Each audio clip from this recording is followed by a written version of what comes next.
Shalom. Saudara, saya penggemar Bapak Gembala, terutama kalau dia sudah main keyboard. Ya, hari ini saya sedikit sedih karena beliau tidak main keyboard, saudara. Saudara, maafkan bukan berarti Anda kurang baik, tapi nggak tahu bagaimana. Bapak Gembala itu punya style yang berbeda kalau main keyboard, saudara. Saya punya banyak sekali pemain keyboard, saudara, di tempat pelayanan saya, tapi saya tetap menggemari beliau. Nah, saudara, saya mulai dari awal pada waktu masih 1 kali di Kelapa Gading sampai hari ini menjadi 4 kali, dan luar biasa streaming, dan yang saya paling kagum doa setiap pagi. Saudara, sesungguhnya saya tidak sanggup suruh seperti Bapak. Doa setiap pagi, saudara, dari jam 5 sampai setengah 7 saya pernah juga mengisinya, dan saya percaya kita semua makin bertumbuh di dalam Tuhan. Pagi hari ini saya mau sampaikan semua karena iman. Saudara, iman yang membawa kita melewati tahun 2022 dengan sangat kuat. Saya berkata selamat tahun baru, dan saya percaya tahun 2022 akan jadi tahun kemuliaan, tahun kegenapan, tahun Kristus menjadi nyata. Dunia boleh berkata ini tahun kegelapan. Anak-anak Tuhan berkata ini tahun kegenapan, di mana semua janji Allah akan menjadi genap. Saudara, dunia berkata ini tahun krisis, kita berkata ini tahun Kristus. Kristus harus nyata dalam hidup kita. Mari kita mulai. Saudara, kita lihat Yohanes 1 ayat 1 sampai 3. Saya suka pakai terjemahan macam-macam. Pada mulanya sebelum dunia diciptakan, firman Allah sudah ada. Firman itu ada bersama dengan Allah, dan firman itu adalah Allah. Segala sesuatu diciptakan melalui firman itu, dan tidak ada satupun dari semua ciptaan Allah yang diciptakan tanpa firman. Saudara, ada banyak orang tidak suka baca Alkitab. Saudara, saya bersyukur saya punya ayah yang setiap hari, saudara bayangkan, saudara, sejak dia berusia 30 tahun dia baca Alkitab 30 fatsal. Saudara, buat saya itu pun too much, saudara. Tetapi saudara, saya melihat apa yang Tuhan topang, Tuhan kerjakan dalam hidupnya. Saudara, dia baca Alkitab, saudara, 30 fatsal dibagi 6 kali, saudara. Jadi pagi jam 5 fatsal. Saudara, nanti jam 8 5 fatsal. Saudara, siang 5 fatsal. Sore 5 fatsal. Malam 5 fatsal. Demikianlah seterusnya. Saudara, dan hari itu ayah saya kecelakaan. Saudara, dan pada waktu dia kecelakaan, saudara, dia bilang sama saya, bacakan Alkitab. Karena dia tidak boleh baca Alkitab. Dia gegar otak, saudara. Di otaknya, saudara, ada 400 cc, saudara, darah. Dan dokter berkata ini harusnya dibuka, dan ini harusnya, saudara, selama 1 tahun beliau harus mengalami, saudara, istilahnya terapi dan sebagainya. Tetapi sekali lagi, dalam kondisi yang seperti itu ya, iman itu menciptakan yang ajaib. Saudara, dalam kondisi seperti itu beliau berkata begini, enggak ada operasi. Ya, tunggu sampai Tuhan berfirman. Dan dia berkata saat itu, bacakan saya firman. Saudara, kami anak-anaknya biasanya beliau membaca firman sendiri sehari 30. Hari ini kami bagi dengan 10 orang, saudara. 1 orang cuma 3 fatsal. Saudara, dan saya dapat bagian 3 fatsal, itu aja saya menyerah, saudara. Setiap kali saya bacain 1 fatsal, saya bilang, papa berhenti dulu ya. Sampai dia bilang begini, kamu itu kebangetan ya. Baca Alkitab cuma 3 fatsal aja. Pakai 1 fatsal istirahat, 1 fatsal istirahat. Saudara, dan saya melihat beliau itu tidak hidup karena fisik. Beliau tidak hidup karena uang. Beliau tidak hidup karena, saudara ya, pelayanan. Beliau benar-benar hidup karena firman. Setiap hari dokter itu berkata begini, tidak mungkin orang yang 400 cc ada di otaknya seharusnya koma. Dan seharusnya semua fungsi terganggu. Beliau sadar, diajak ngomong bisa, ini gak mungkin. Sampai semua dokter yang menangani beliau, ada 8 dokter spesialis. Dan semua berkata, kami tidak tahu apa yang menopang dia hidup. Tidak ada infus, tidak ada apapun. Dia makan biasa. Secara kedokteran tidak mungkin. Dan ayah saya berkata, firman itu menghidupkan. Firman itu menghidupkan. Di hari yang ketiga, Tuhan berfirman pada ayah saya. Saudara, Tuhan berfirman bahwa dibor saja maka darahnya akan muncrat. Saudara, kembali dokter bilang, ya nggak bisa lah. Ya, bagaimana mungkin kalau darah di dalam kemudian dibor darahnya muncrat, itu nggak mungkin. Saudara, tapi ayah saya bilang ini, kalau Tuhan bilang bisa, maka itu akan terjadi. Saudara, dia benar-benar orang yang hidup karena firman. Saudara, akhirnya dokter menyerah dan dokter bilang, oke, kita coba. Ya, kita lihat apa yang terjadi. Saudara, dan hari itu kepalanya tidak digundul, tidak seperti yang harusnya dokter bilang. Saudara, dia cuma dibor. Pada waktu dibor, saudara, itu tiba-tiba darah muncrat. Seperti dipompa dari dalam. Saudara bisa bayangkan gak? Otak kita gak mungkin punya kekuatan memompa. Kalau jantung kita bisa, saudara ya. Tapi ini seperti ada yang memompa. Saya tahu Alkitab atau firman atau malaikat, saya tidak tahu siapa. Tetapi saya tahu firman, sekali lagi, membuat yang tidak ada menjadi ada. Yang tidak mungkin menjadi mungkin. Saudara, itu darah keluar semuanya. Tinggal sisa-sisanya. Dokter tidak buat apa-apa. Dia benar-benar tidak habis pikir. Bagaimana itu bisa terjadi? Saudara, dan kemudian ditambah dengan dihisap sedikit-sedikit. Saudara, dan dokter berkata begini, oke, sekarang semua beres, boleh pulang. Tetapi kata dokter ya, Anda tidak boleh beraktivitas berat apapun selama 6 bulan. Karena kita mau lihat otak Anda harus butuh waktu untuk bisa kembali normal. Saudara, ayah saya iya saja. Tapi 2 minggu kemudian pada waktunya kontrol, dia bawa mobil sendiri nyetir ke tempat dokternya. Saudara, dan dia jalan, gak ada yang nganterin. Saudara, dan dokternya bilang, kamu datang sama siapa? Dia bilang, sendiri. Naik apa? Nyetir mobil. Dokternya bingung. Kata dokternya, ya udah gak usah saya periksa. Sudahlah, hidup seperti apa yang engkau imani. Bahwa dia hidup karena iman. Saya berdoa pagi hari ini. Tahun 22, saudara, 2022. Tahun yang gak mudah. Tapi saya berkata, ayo hidup dengan iman, saudara. Maka saudara akan melihat yang tidak mungkin menjadi mungkin. Yang tidak, saudara, dipikirkan oleh manusia, sedang Tuhan berikan buat setiap kita. Saudara, saya ambil contoh yang lain adalah Renat Bongge. Hari itu, saudara, dia berumur 9 tahun. Dan dia terima sebuah pernyataan bahwa Tuhan akan melawat Afrika. Dan saudara, dia memutuskan sekolah Alkitab.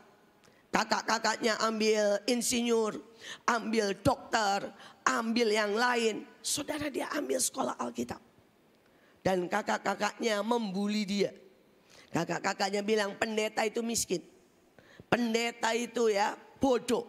Dan segala macam. Tapi sekali lagi, dia hidup karena firman. Saudara, saya tidak tahu apa yang orang katakan tentang iman kita. Beberapa berkata ngapain berdoa. Orang berkata ngapain kebaktian. Lebih baik aman di rumah, gak ketemu orang. Tapi ini guyonan saya ya, maafkan saya. Saya tuh heran, orang takut ke gereja tapi gak takut ke mall. Itu saya bingung, saudara. Loh, hari itu saudara ya. Saya gak ngomongin saudara di sini. Saudara, hari itu saya diundang seorang yang kaya ulang tahun. Saudara, dia bikin pesta walaupun gak banyak. Saudara, di sebuah restoran. Ya pasti kalau di restoran ketemulah dengan banyak orang. Saudara, sesudah itu saya mesti khotbah di gereja. Jadi saya bilang, Pak, ini habis ini udah makan-makan nih kita. Sekalian aja Bapak ikut ke tempat saya khotbah. Saudara, dia langsung bilang apa? Jangan. Saya nggak mau ketemu banyak orang. Ini masih masa pandemik. Jadi saya streaming aja. Saya bingung loh. Makan berani, bikin pesta di restoran, ke gereja nggak berani. Ada yang nggak make sense di otak saya ya. Saya nggak tahu kalau di otak orang lain ya. Tapi di otak saya nggak masuk akal, saudara. Tapi inilah iman, saudara. Saudara, hari itu buat orang lain, Reinhard Bonnke, saudara, akan hidup miskin. Tetapi buat dia hidup sangat kaya bersama Tuhan. Saudara, dan pada waktu itu dia selesai S2, saudara. Dan kemudian dia berpikir dia akan memulai dulu pelayanan, saudara, di Jerman. Setelah punya uang, baru dia ke Afrika. Tapi hari itu sekali lagi Tuhan mengatakan yang gak make sense. Tuhan mulai berkata, berangkat sekarang atau aku pilih orang lain. Banyak orang itu berkata, kalau Tuhan memilih dia, Tuhan menunggu dia. Salah, saudara. Tuhan punya banyak orang. Kalau pelayanan, kita yang butuh Tuhan. Kita yang butuh pelayanan. Bukan Tuhan yang butuh kita. Saudara, ada banyak orang yang lebih baik dari saya, yang bisa dipakai Tuhan. Saudara, tahukah saudara, pada waktu saya memasuki pelayanan untuk orang miskin, pelayanan untuk bikin sekolah, pelayanan untuk apa yang ada hari ini, Tuhan tawarkan pelayanan itu kepada 4 pria.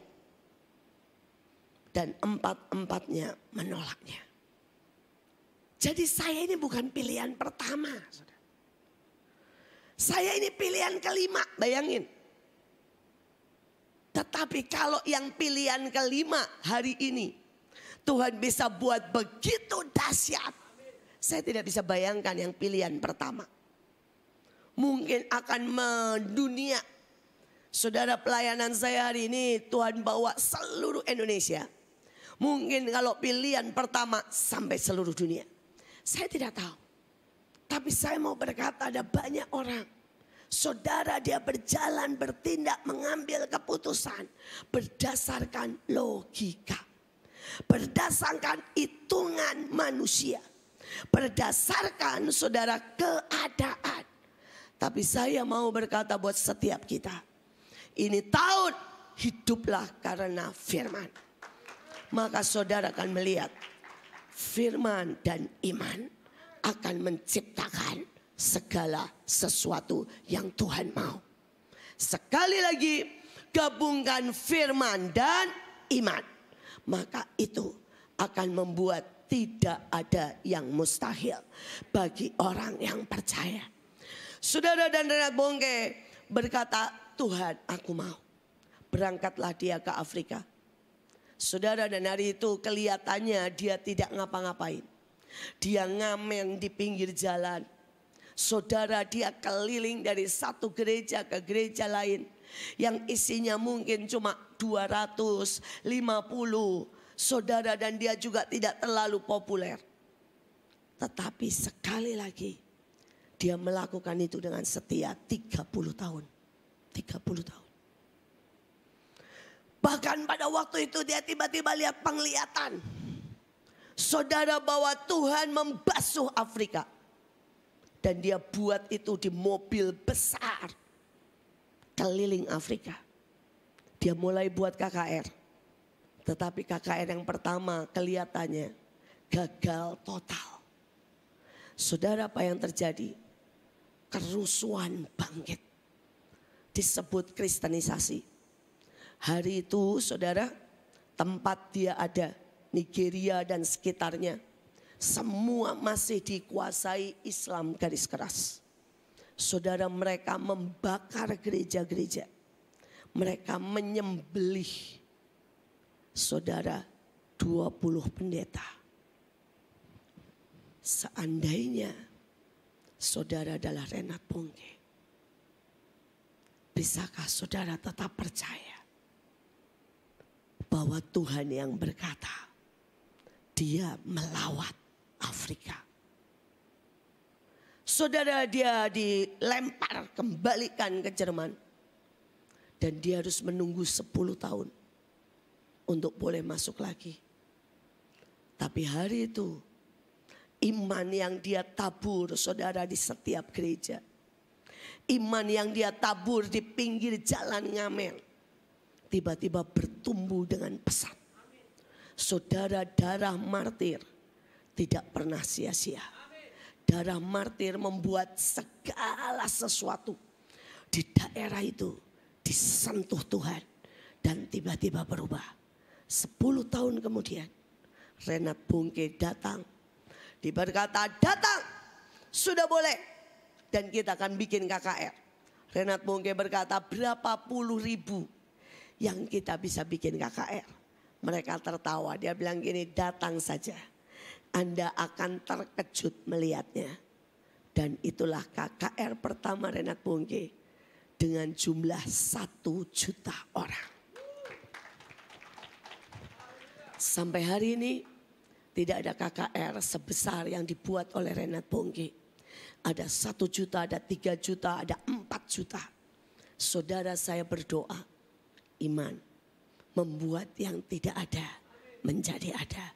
Tetapi iman harus melewati ujian. Tetapi iman harus melewati, saudara, yang namanya terpaan badai. Saya tidak tahu badai apa yang ada 2022. Tapi saya berdoa, saudara melangkah, gabungkan iman dan firman. Saudara, kita lihat yang kedua, imajinasikan dan ciptakan.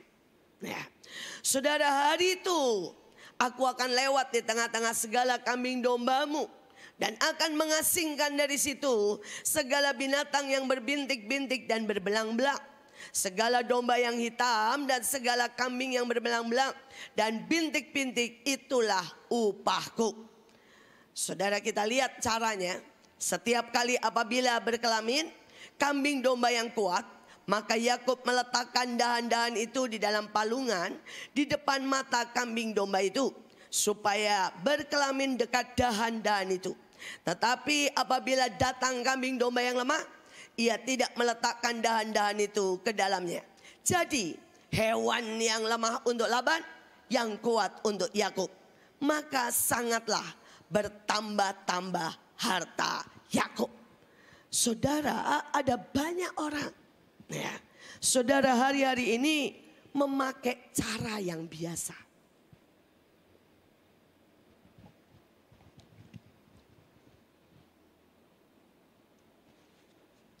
Dan saya mau berkata, kalau saudara hadapi tahun luar biasa dengan cara yang biasa, maka hasilnya akan biasa.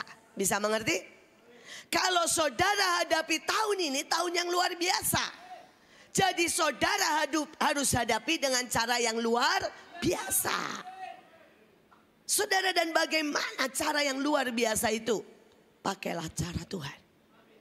Dan cara Tuhan salah satunya adalah mencipta sesuatu yang tidak ada. Saudara, hari itu tidak ada. Sampai hari ini aja saudara cari deh. Domba mana yang titik-titik itu dimension, ya, itu anjing, saudara. Itu sapi. Nggak ada domba yang kayak begitu. Saudara, mana ada domba belang-belang sampai hari ini? Nggak ada. Itu zebra, saudara. Saudara, tetapi pada waktu Yakub harus ditanya, bagaimana? Kamu mau upah apa? Dia tahu Laban itu pelit. Kalau dia bilang yang putih pasti dimarahin. Yang hitam pasti gak dikasih. Jadi akhirnya dia bilang begini, oke, saya minta yang belang-belang, yang titik-titik. Saudara, Laban itu berpikir begini, goblok banget nih orang. Mana ada kambing belang-belang. Mana ada kambing ya titik-titik. Saudara, dan Laban langsung bilang silakan. Karena dia pikir goblok banget yang namanya Yakub. Tetapi kita tahu, tiba-tiba Tuhan beri ide. Saudara, dia pakai dahan, dibuat belang-belang, hitam putih, semua domba lahir seperti itu. Hari-hari ini, bisakah saudara percaya Tuhan punya ide yang sangat ajaib untuk memberkati setiap kita. Saudara, mari pakai cara yang luar biasa, yang belum pernah orang-orang tahu. Hari itu saudara, Tuhan berkata buat sekolah.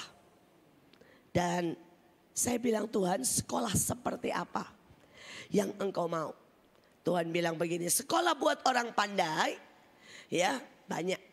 Sekolah buat orang kaya banyak. Sekolah buat orang pintar tapi miskin banyak. Sekolah buat orang bodoh tapi kaya banyak. Jadi kamu buat yang belum ada. Saya bilang, bagaimana yang belum ada? Buatlah sekolah untuk yang bodoh, miskin dan kurang ajar. Belum ada. Yang kacau, yang tidak mau sekolah, yang benar-benar tidak tertolong. Nah, masukkan di sekolahmu. Saudara, dan hari itu saya berkata, Tuhan, ini nanti kayak apa jadinya? Sekolah saya nanti bisa disebut sekolah paling jelek seluruh dunia. Tapi sekali lagi, bersama Tuhan, kita buat yang tidak ada menjadi ada. Kita buat yang tidak mungkin menjadi mungkin. Saudara, hari itu akhirnya saya mulai. Saudara, orang-orang sampai bingung, saudara. Setiap kali tes masuk, yang pertama kali diterima yang nilainya do re mi fa. Jadi kami tes kan, saudara, yang nilainya 1, 2 itu diterima. Beberapa orang kaya itu kayak begini. Anak saya nilainya berapa? 8, Pak. Kenapa tidak diterima? Karena sekolah banyak yang lain di luar, Pak. Yang nilainya 8, 7, banyak Bapak bisa cari sekolah manapun. Saudara, kalau dia ngotot bilang gini, saya tetap mau sekolah di sini. Saya bilang, Pak, ini sekolah buat yang bodoh, ya, buat yang miskin, dan buat yang kurang ajar. Bapak mau ambil resiko, anaknya dimasukkan ke sini. Kalau dia bilang mau, saya bilang oke. Tapi kalau enggak, saya bilang carilah sekolah lain. Jangan salahkan kami. Saudara, dan pada waktu kami pertama kali buat, saudara itu dari Departemen Pendidikan ngomong begini, kamu mau jadi sekolah buangan? Saudara, kami bilang, Bapak Ibu nanti lihat saja. Saudara, kami mulai dengan cara yang tidak pernah. Kami peluk setiap anak. Kami doakan satu-satu. Saudara, itu anak-anak mengerikan. Saudara, gurunya, saudara, dikasih pisau supaya ngasih saudara nilai bagus. Saudara, ada guru yang ngasih PR diludahin. Saudara, itu gabungan dari anak-anak yang mengerikan, liar. Tapi kami doakan satu demi satu. Saudara, kami banyak waktu devotion seperti kebaktian, tapi lebih dengan cara yang kreatif daripada belajar. Belajar urusan nanti. Saudara, dan itu tahun-tahun pertama kami retret isinya. Saudara, kami camping, isinya untuk apa? Terus pemulihan hati mental. Saudara, sampai akhirnya hari itu anak-anak ini berubah. Tapi saking errornya, kalau ditanya begini saudara, hari itu kami sampai tobat. Ya, ditanya, apa lambang dari bangsa Indonesia? Karena kami ngajarinya tentang mental Raja Wali. Saudara, dia jawabnya burung Raja Wali. Hari itu sampai kami, aduh Tuhan Yesus. Saudara, ditanya lagu kebangsaan apa? Saudara, kami ajarin semua tentang lagu-lagu. Saudara ya, mental berubah, dan salah satunya kami selalu kasih tentang pasukan Raja Wali. Saudara, dan dia jawab pasukan Raja Wali. Sampai saudara ya, tetapi saudara, tiba-tiba anak-anak ini berubah. Sekolah kami setiap kali saudara ujian lulus 100%. Saudara, nilai mereka ikut pertandingan apa saja. Kalau sepak bola pastilah, karena mereka ini jago-jago. Saudara, istilahnya ya, orang sekolah-sekolah lain belum apa-apa, 1 ronde sudah keringetan. anak-anak ini 2 ronde tidak keringetan. Kenapa? Semua anak miskin. Jalan 2 jam itu buat mereka nggak masalah. Saudara, mereka sangat, saudara, kami juara semuanya. Tapi kami juga juara matematika dan fisika. Saudara, orang kalau ditanya begini, tadi kalian kok bisa jawab semuanya? Saudara tahu jawabnya apa? Kami nanya Tuhan. Jadi setiap kali tanya, kan kalau cerdas cermat itu selalu ABC. Mereka mah nggak ngerti apa-apa. Mereka tinggal gini, Tuhan jawabannya apa? Nanti Tuhan B, mereka teriak B. Mereka juara semua. Saudara, kalau saudara dengar cerita anak-anak kami, saudara kan geleng-geleng kepala. Saudara, mereka juara fisika. Mereka juara apapun, saudara.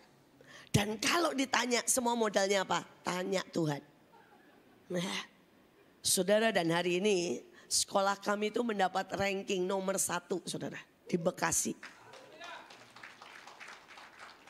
Tapi sejujurnya ya, kalau saudara nanyain anak-anak itu, tetap aja ngomongnya begini. Tanya Tuhan aja lah, daripada ngapalin matematika lebih baik nanya Tuhan, katanya saudara. Saudara, anak-anak ini semua jadi. Kami mendapat penghargaan dari IKIP, dari ITB. Bagaimana sekolah yang merubah sebuah generasi. Tapi saya mau berkata, itu bukan jalan yang biasa. Itu bukan jalan yang biasa. Itu jalan yang luar biasa. Saya punya puluhan guru yang ketika diludahi membalas memeluk. Ketika diacungin, saudara, yang namanya pisau, saudara, dia dengan tenang berkata, I love you. Saudara, ada guru yang dipukul dan dia balas, saudara, dengan berkata, Tuhan punya rencana hebat dalam hidupmu.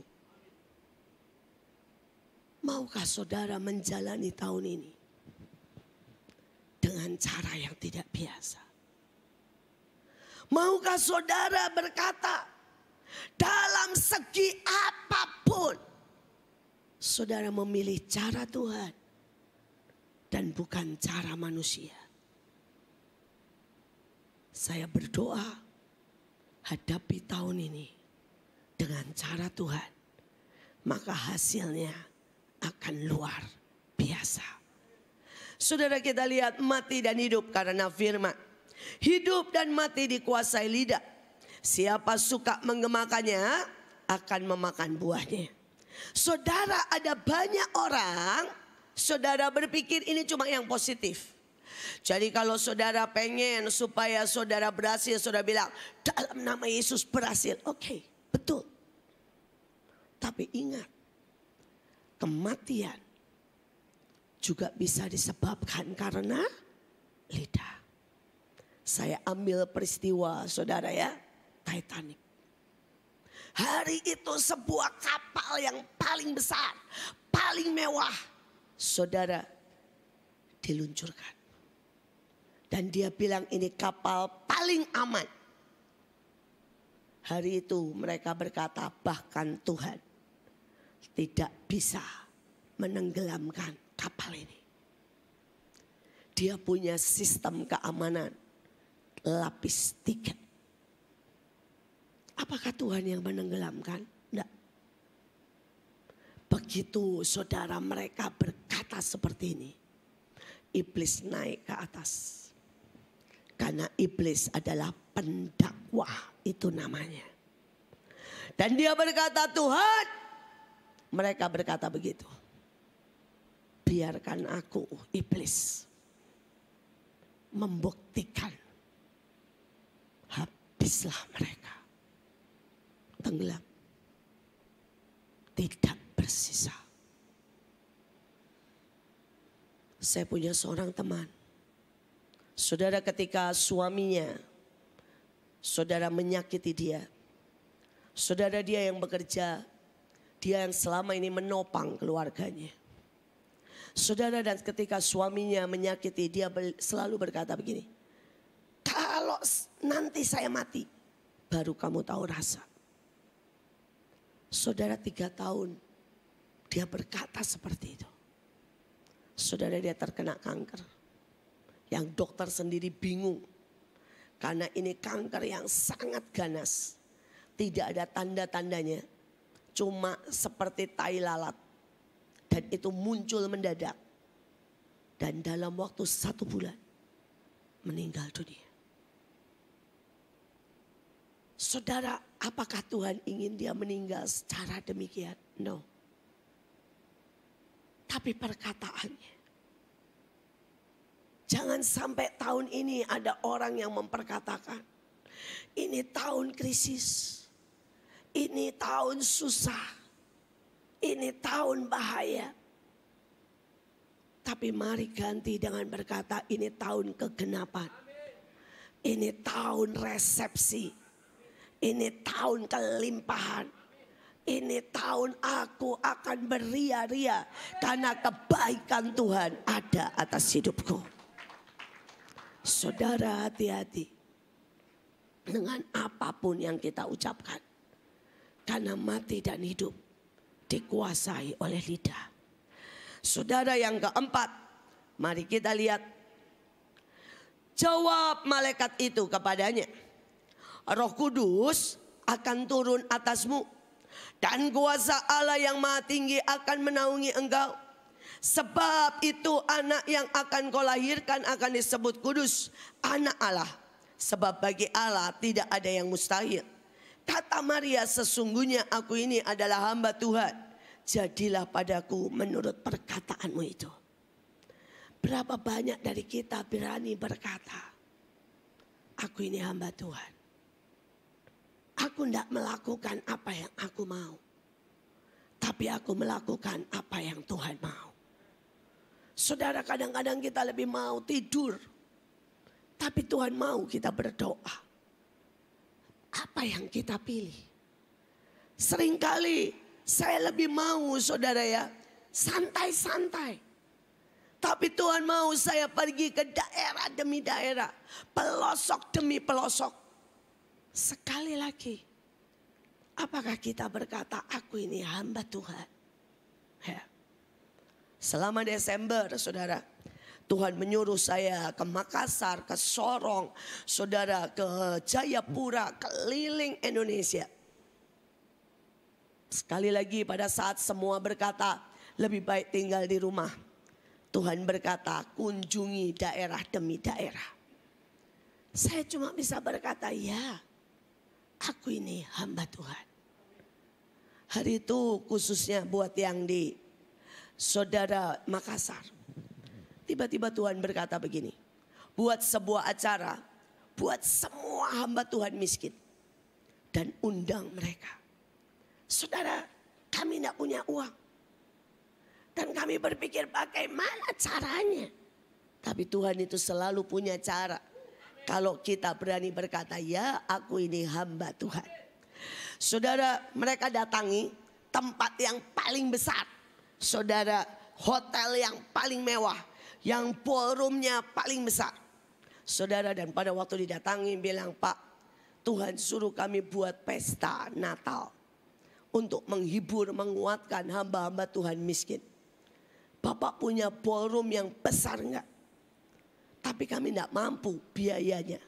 Saudara, dia bilang apa? Saya anak Tuhan. Saya sudah dapat itu tadi malam. Saudara, bayangkan GM-nya anak Tuhan. Saudara, dia sudah dapat, Tuhan bicara di hatinya malam sebelumnya. Saudara, dan dia bilang begini.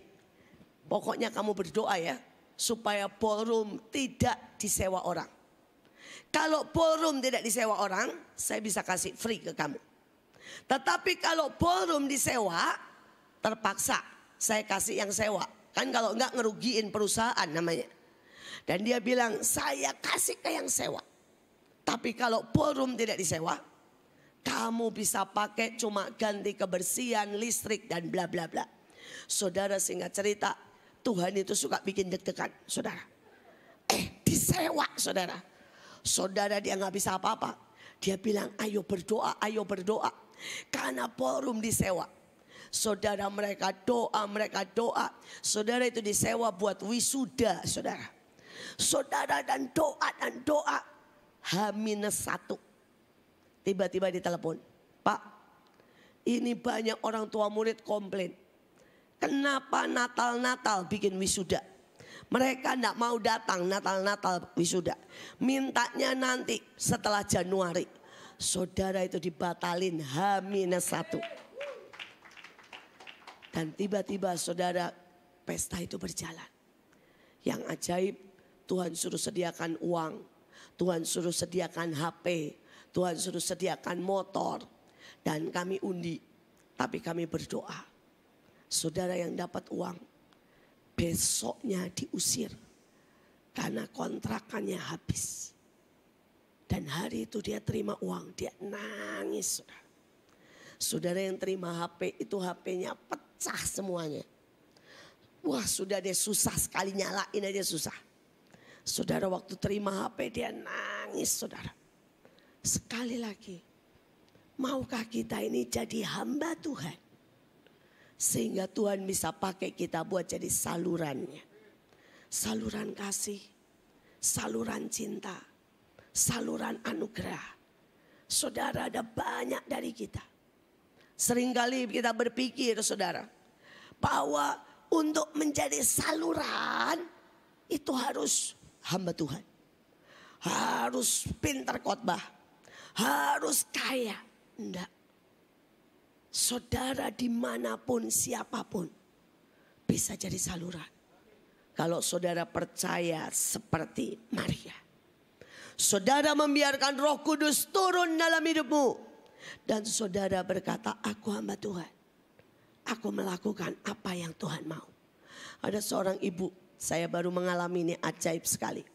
Saudara, kami Tuhan suruh buat retret. Dan butuh biaya cukup banyak juga buat makanan. Saudara, dan ada seorang ibu sangat miskin.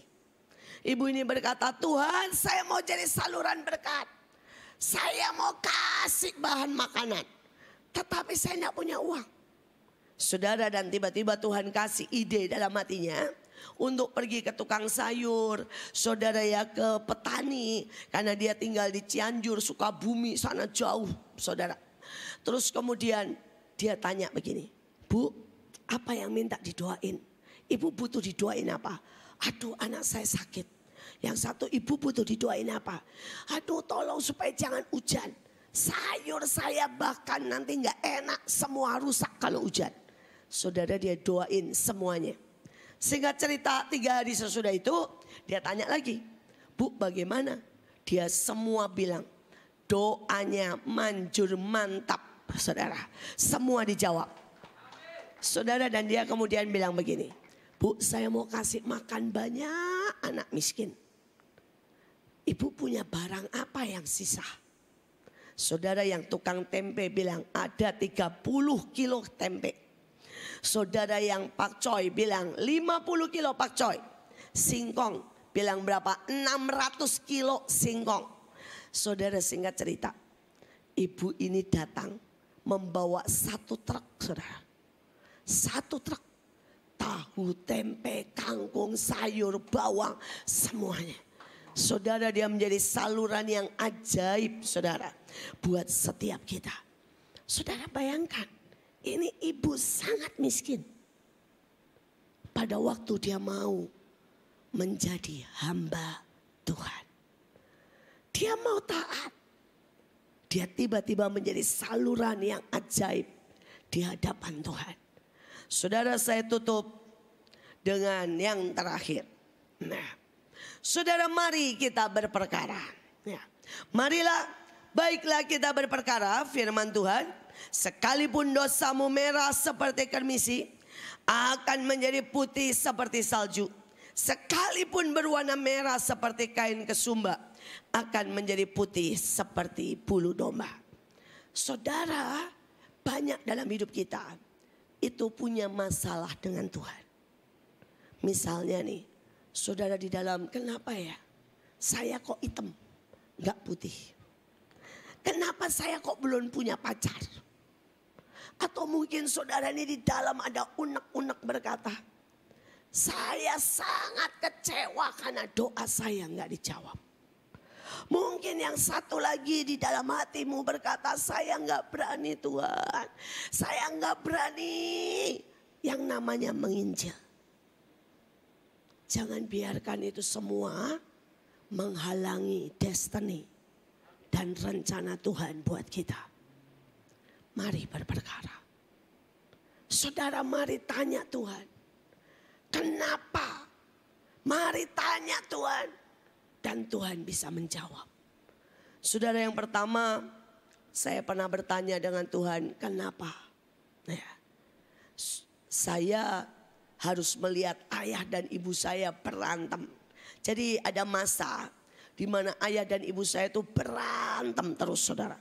Sampai sebenarnya ibu saya sudah tidak kuat, ayah saya juga tidak kuat dan hampir bercerai. Saudara, itulah masa yang cukup berat. Pada waktu itu saya baru berumur 8 tahun. Saudara, dan hari itu saya bertanya dengan Tuhan, Tuhan kenapa? Saudara, Tuhan berkata begini, doa nak. Tiap hari kumpulkan engkau dan adik-adikmu. Adik saya baru usia 6 tahun dan 4 tahun. Doa. Saudara, kami berdoa setiap hari. Kami pegangan tangan. Kami bilang, Tuhan beri damai buat keluarga ini. Saudara, dan luar biasa Tuhan bekerja. Tetapi itu menjadi sebuah pertanyaan. Kenapa? Dan Tuhan jelaskan. Kalau engkau tidak pernah aku biarkan melewati itu, engkau tidak akan tahu nanti di depan bagaimana harus berkeluarga. Bagaimana pertengkaran itu menyiksa anak. Bagaimana engkau harus berdoa. Bagaimana engkau harus memulihkan banyak anak-anak yang terluka. Saudara, setiap peristiwa dalam hidup kita, Tuhan punya rencana. Tuhan punya mutiara. Tuhan punya, saudara ya, pesan dan mengukir hati kita. Saudara, saya juga punya kelemahan banyak. Saudara, salah satunya saya itu sangat-sangat parah kalau bahasa, saudara. Bahasa Inggris saya parah, bahasa Belanda saya parah. Saudara, apalagi bahasa yang lain. Dan saya minta berdoa bilang, Tuhan tolong kasih saya bahasa Belanda. Kasih saya karunia berbahasa. Tuhan tidak kasih. Tapi Tuhan bilang, cukuplah kasih karuniaku. Tuhan bilang, justru di saat engkau sangat tidak mampu, engkau akan melihat karunia Tuhan yang besar dalam hidupmu. Tapi saya juga pernah bergumul dalam dosa. Saudara, saya pernah terikat dengan masturbasi. Saudara, dan saya juga berperkara dengan Tuhan.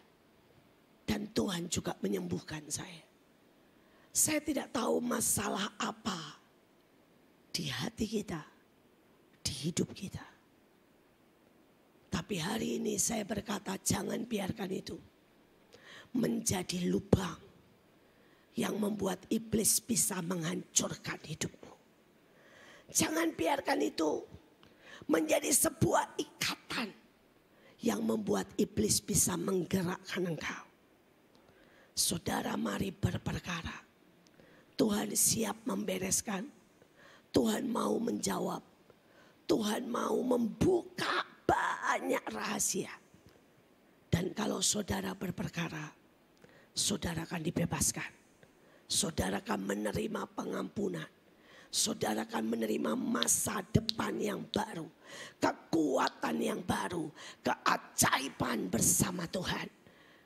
Hari ini saya mau berkata, hidup ini ya, karena iman, percaya, tapi juga firman. Pada saat saudara menggabungkan semuanya ini, maka saudara akan melihat kemenangan dan keajaiban.